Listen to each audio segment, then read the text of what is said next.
Judiciary Committee, Bob Goodlatte, says a subpoena could soon be issued for the Trump-hating FBI agent Peter Strzok. Chairman Goodlatte joins us right now to explain. Mr. Chairman, to me, there are more questions than there are answers, number one. And number two, in spite of Strzok's lawyer saying, oh, yeah, we're going to willingly come before the committee, I don't believe that for 10 seconds. Let's see it before I'll believe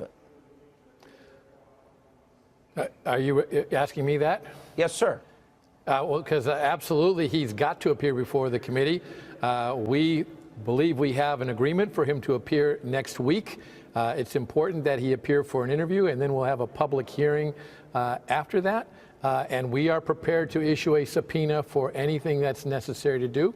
But if he appears voluntarily, we're good. But if he reneges, he'll see a subpoena immediately.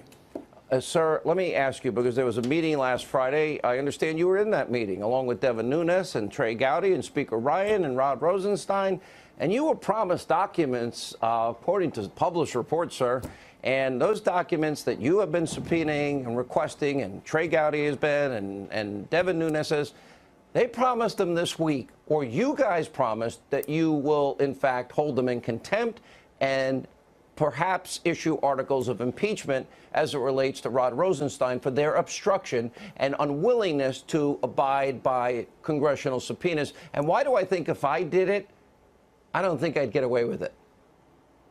I don't think anybody should get away with it.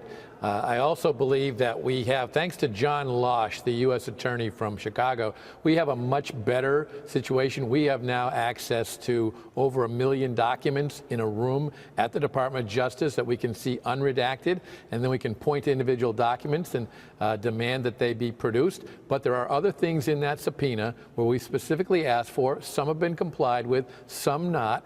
And the Speaker made it very clear that if they didn't produce them this week, that they would face the resolution which has already been introduced. All right. Well, Mr. Goodlatte, I want to thank you for what you're doing. And if we don't get those documents, I hope you hold them accountable. And I believe you will. I know you meant what you said. Joining us with more, Ohio Congressman, Freedom Caucus member Jim Jordan. Congressman Jordan, I don't see the documents presented. And we now have all the evidence we need. Hillary, it's irrefutable, committed felonies. Lead investigator Strzok exonerated her long before he ever interviewed her or the witnesses, which means the fix was in. And then they tried to smash and destroy Donald Trump, the other candidate. And I can't think of a worse abuse of power or corruption scandal in American history. Maybe you can help me out. No, you're right. The same 6 people, the key people who ran the Clinton investigation, then ran the Russian investigation. Think about this, Sean. Jim Comey's been fired. Deputy Director McCabe has been fired, faces a criminal referral, lied 3 times under oath. Chief of Staff Jim Rubicki has left the FBI. General Counsel Jim Baker demoted and has now left the FBI. Lisa Page, FBI counsel, demoted, now left the FBI. And, of course, Peter Strzok, Deputy Head of Counterintelligence, demoted, and a couple days ago escorted from the FBI. So when have you ever seen a federal agency where 6 of the top people ran the 2 most important investigations I've ever heard of? When have you ever seen that happen? So, yes, Mr. Goodlatte's exactly right. If they don't give us the documents, we are going to pass a resolution on the House floor. The Speaker's been clear about this. How soon? It'll happen next week if they don't do it. The Speaker has been clear. We will pass that, and the whole House will go on record saying, Mr. Rosenstein, give us what we're entitled to have to get answers for the American people. And then if he still doesn't do that, then it's contempt. And then finally, the ultimate leverage we have and ultimate pressure we have. And you're telling the American people tonight, you will do all of this. This is not a game. This is Jim Jordan giving his word. Well, but it's the Speaker of the House. This is Devin Nunes. This is Chairman Goodlatte. These are the people in the House who said, I agree. We have a right to get that. And the full House will. The resolution has been filed by Mr. Meadows and I and several others. Mr. Meadows filed it last week. That's what has to happen first. So apparently there was a little bit of a showdown and then on Capitol Hill on the floor today between Mark Meadows, and who's the chairman of the Freedom Caucus, and Speaker Ryan. And apparently it was about the talking points that are being fed to the president and the American people about immigration don't match up with the bill. Are we being lied to and misled again by Republicans? Sean, I wasn't a part of it. Normally, I would be a part of that conversation with Mark. I wasn't on the floor this time. Mark and the Speaker had a conversation. Have you seen the bill? Do they match the talking points, which is what this is about? I haven't had a chance to fully review the bill yet. That's both bills that are going to be on the floor tomorrow. But what I do know is Chairman Goodlatte's first piece of legislation is the one that is consistent with the mandate of the 2016 election, more importantly, consistent with what we told the American people we were going to do, because it does all the good borders, builds the wall, stops the chain migration, stops the visa, all those good things. Okay, the most important thing is the money for the wall up front, all of it. It has to be. It has to be in both bills, but the first bill is the one I think is the best bill. That's one I'm supporting. All right. By the way, I know you were a wrestler, in college? You only lost one match all your life? No, I lost only more one? than that in college. I lost more than that in college. High school. High That was a school, long you time lost ago, one match? Sean. And listen, I've got my second-degree brown belt, mixed martial arts. I don't think I'm messing with you. Wrestlers are tough. I wouldn't mess with you. Thanks, Sean. All right, thank you, Congressman. When we come back, more highlights of the president's incredible rally tonight. So much energy in that room. Sarah Carter, David Schoen. We got a lot of people legally in jeopardy. This has only just begun, actually. Straight ahead.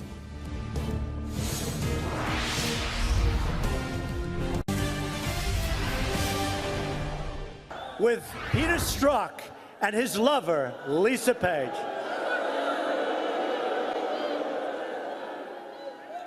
I don't think their wife and husband are too happy about that. What do you think? What do you think? I don't think so. No, but have you been seeing this whole scam? Do you believe what you're seeing? How, no matter what she did, no matter how many crimes she committed, which were numerous, they wanted her to be innocent. With me, nothing. No collusion, no nothing. And they just wanted to take all of us. They wanted to put us in trouble. And it's not working too well, I'll tell you. Disgusting. The president earlier tonight talking about the IG report. Joining us now with reaction, Fox News contributor Sarah Carter, civil rights and criminal defense attorney David Schoen. All right. This is only the tip of the iceberg. You just heard from Jim Jordan, Bob Goodlatte. We know this war is going on behind the scenes, Sarah. And we also know that there are going to ultimately be not only criminal referrals, but if there's justice in America, there's going to be indictments of some of the highest level people in the FBI. I think that's really significant, Sean, because this is like the first time in American history, in modern American history, where we've seen this. One of the important things that I think developed this past week is what Mark Meadows disclosed was the fact that there's the possibility that the 302s, which we mentioned before on your show, those are the interviews that Peter Strzok conducted with General Mike Flynn or other witnesses in this case. Now, Meadows didn't specifically talk about Flynn's case in particular, but that 302s may have been altered, both in the Clinton investigation and in the Trump investigation. So if that turns out to be the case, that is an extraordinary violation, and it could be a Giglio violation, which if that's the case, I mean, if it's in Flynn's case, it could mean that the judge could throw the case right out. Pretty amazing. Let's go to the legal criminal side of this, David Schoen. I don't think I'd want to be any of these people at this particular point in time, but a big caveat here, if there's equal justice under the law. And by the way, that would also mean that Hillary would also be charged with felonies even today. That's right. And of course, it is a big if, unfortunately, but let's hope justice prevails. Let's not make the mistake, though, of marginalizing Strzok and these others. What the Inspector General identified is an entire culture of corruption and bias. They're bad apples, but it's not a question of a few bad apples.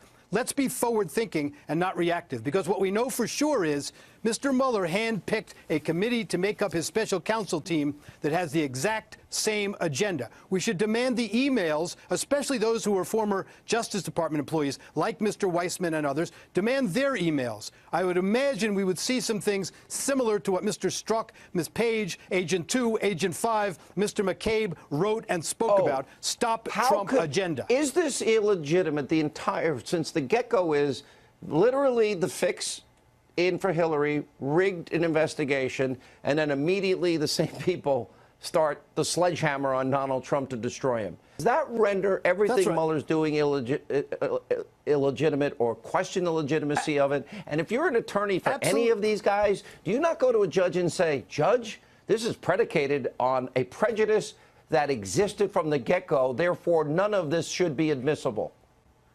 Absolutely. The United States Supreme Court in Kyles versus Whitley said the integrity of the investigation is always at issue and must always be at issue in a case. The investigation is what informs a prosecutor's decision and ultimately the discretion. But again, we know that these same people have that same agenda. There's just no question about it. Yeah. Let me go to Sarah. Sarah, you have some breaking news as it relates to General Flynn and his story. Wow. Oh. Nobody thought he lied, but yet he got charged with lying.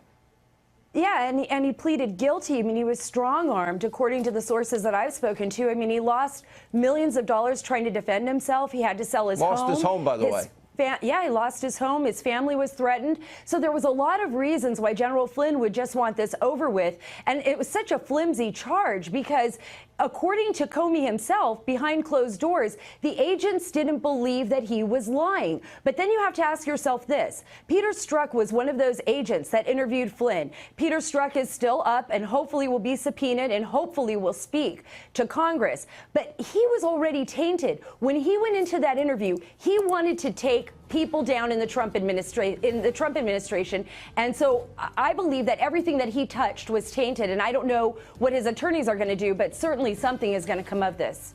All right, guys, thank you both for The being with IG us. said We there's a appreciate huge it. cloud. Thank you. We'll never give up on this story. And I'm telling you, now the real hard work of justice begins. That's the interesting part of all this.